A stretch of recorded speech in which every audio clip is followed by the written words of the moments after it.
Vamos junto aprender a boa notícia do Evangelho de Jesus Cristo.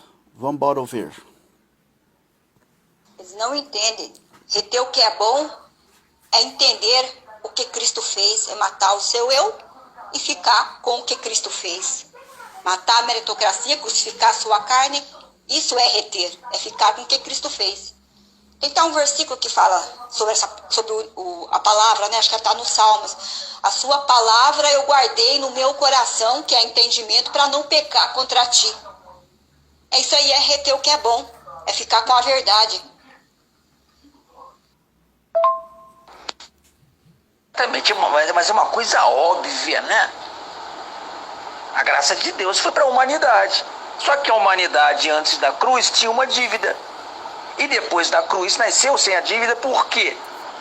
Aí você pergunta assim, tipo eu perguntei lá pro Josimar, e se Jesus não tivesse morrido? Ah, não existe o si, mas porra, é óbvio que existe o si. Se ele não tivesse morrido na cruz, as pessoas estavam hoje na mesma situação de Adão. Mas isso era para ser uma coisa que não deveria nem se discutir, cara. Não, a graça não é pra gente. Pô, mas como que a graça não é?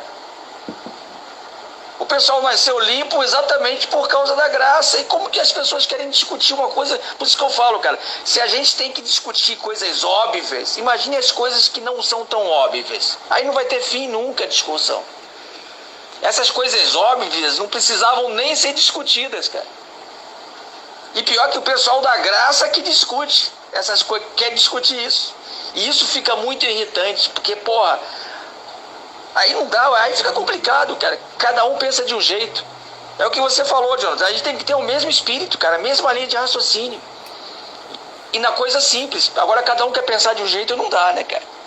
Falar que a graça não foi pra gente, favor imerecido, se eu nasci limpo exatamente por causa da graça.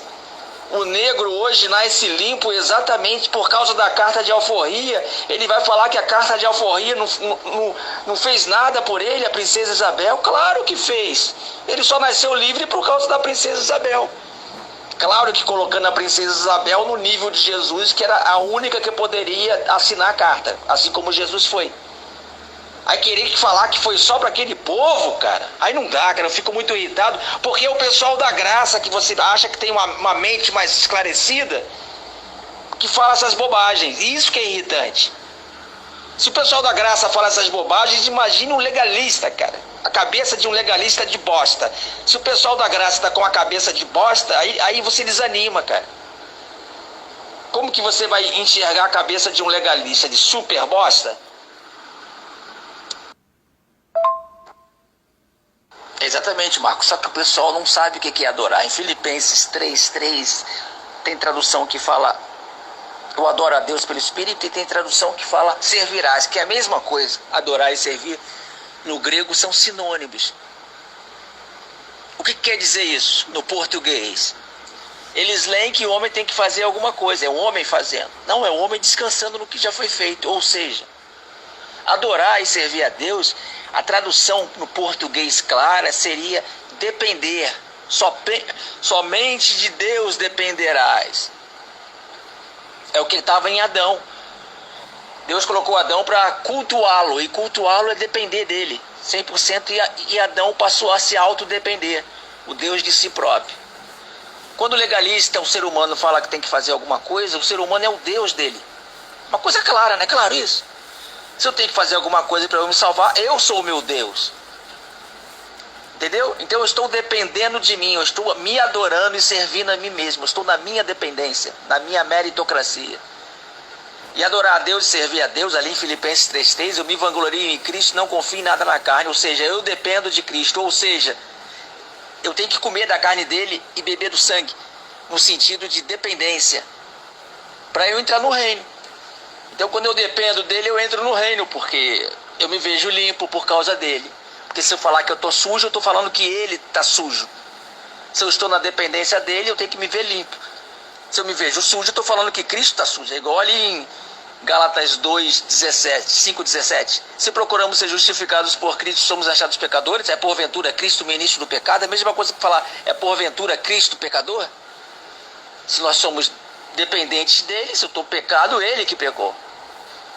Então a palavra depender, na essência, eu creio, é dependência. Servir, quer dizer, servir e adorar, é você falar que você está na dependência do que ele fez. Isso uma criança entende. Filipenses 3,3, é difícil encontrar um teólogo que explique Filipenses 3,3. Praticamente impossível explicar o que fala ali em Filipenses 3,3. E quem te falou que se você matar, roubar e prostituir, você desagrada a Deus?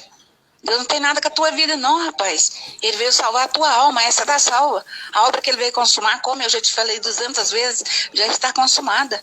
Ele veio salvar o teu espírito, ele veio te religar o galho que estava morto lá no chão, ele veio dar vida de novo para ele e para a humanidade. É isso que ele veio fazer, ele não veio cá saber se você vai matar, roubar ou prostituir, não.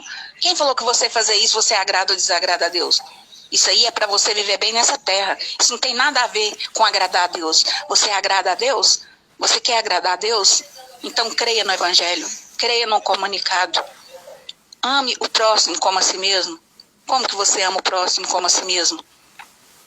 Entendendo a obra perfeita na vida dele, tanto quanto você vê na sua.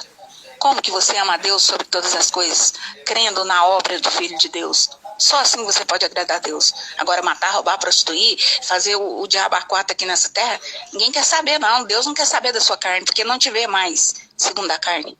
Ele te vê segundo o Espírito santificado por Deus.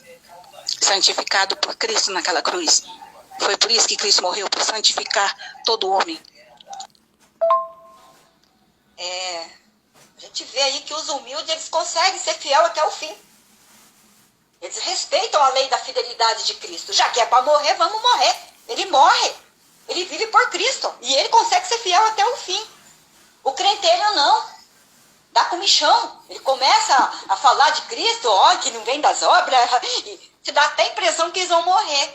Que eles vão matar o eu deles. Chega lá no final do texto, você pensa que eles entenderam, eles trazem de volta a meritocracia humana e trazem de volta o que era para ter morrido lá em cima no texto. Não consegue. Não consegue ser fiel até o fim. Começa pelo Espírito e termina no esforço próprio. Tem que perguntar para ele se na época de Adão, antes da cruz, as pessoas também saíam batendo de porta em porta, perguntando para as pessoas se elas queriam, se elas aceitavam o pecado de Adão como o único pecador. O único não, né? O único que deixou a herança do pecado, né? Vamos colocar assim, né? Porque hoje em dia as pessoas elas saem de porta em porta perguntando se aceita Jesus como o único Salvador. Então precisa perguntar para ele se naquela época, se está escrito na Bíblia, se ele encontra algum trecho onde as pessoas também saíam de porta em porta batendo e falando assim: você aceita Adão como seu único herdeiro, pecador? Entendeu? Até hoje eles falam que eles têm a herança do pecado.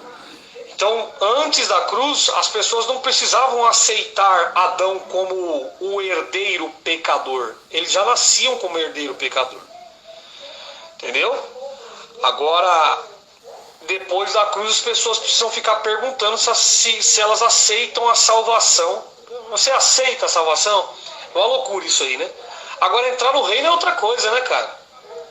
Quem crê e for batizado será salvo. Salvo no entendimento, isso é fato. Para você acessar o reino, você precisa ser salvo no entendimento. E ser salvo no entendimento é entender que todos nós somos iguais perante Deus e que a salvação foi para todos. Está escrito. E daí, se não creram, a incredulidade anulará o que Cristo fez na cruz? É claro que não. Se formos infiéis, ele permanece fiel porque ele não pode negar-se a si mesmo. Está escrito que Deus reconciliou o mundo consigo mesmo, reconciliou todas as coisas que estão sobre a terra e sobre os céus.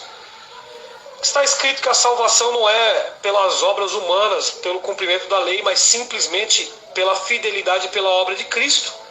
Então tudo aquilo que Cristo fez, como está escrito no livro aos Hebreus, nós devemos simplesmente descansar no feito dele, descansar das nossas obras. Obviamente que nós devemos praticar obras não para ser salvos, não para se justificar, mas para viver uma vida de paz e tranquilidade nessa terra. Mas a obra perfeita, que é a de Cristo, nós devemos andar por ela e não pelas nossas obras. Para ser salvo, não.